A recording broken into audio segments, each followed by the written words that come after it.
The first Ebola patient to be diagnosed after entering the UK, sealed in an isolation tent and about to be airlifted from Glasgow to London.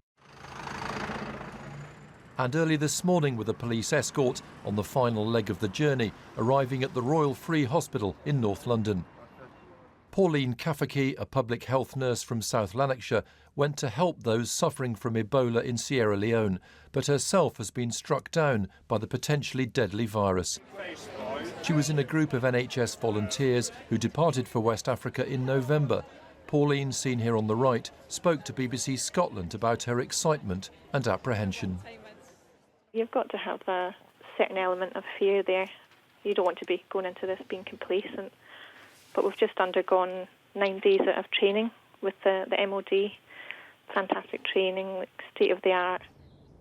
The patient is being treated on an upper floor of the Royal Free Hospital building. She's in the high-level isolation unit, which is staffed by specially trained doctors, nurses and laboratory workers, all expert in the treatment of infectious diseases. She's in a specially designed tent like this one. Staff use sleeves to provide care and carry out tests while remaining protected from potential infection. It's where the nurse Will Pooley recovered after he was diagnosed with Ebola in Sierra Leone. He donated blood plasma and doctors may use it to treat the new patient as a source of antibodies to fight the virus. There have been attempts to contact those who travelled on the same flights. She flew from Sierra Leone to Casablanca and then to London. Health authorities say so far they've traced 45 out of 133 passengers on that flight, including other NHS workers. Then she flew to Glasgow. There were 70 other passengers, 63 have been traced. Health workers who've been with Ebola patients are screened when they arrive in the UK and their temperatures taken.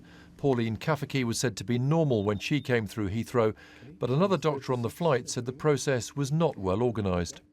Considering they knew that a big group of us were coming back, there were probably too few staff. The room or the rooms that we were checked in were probably too small and inadequate. We were sort of huddled together literally for an hour.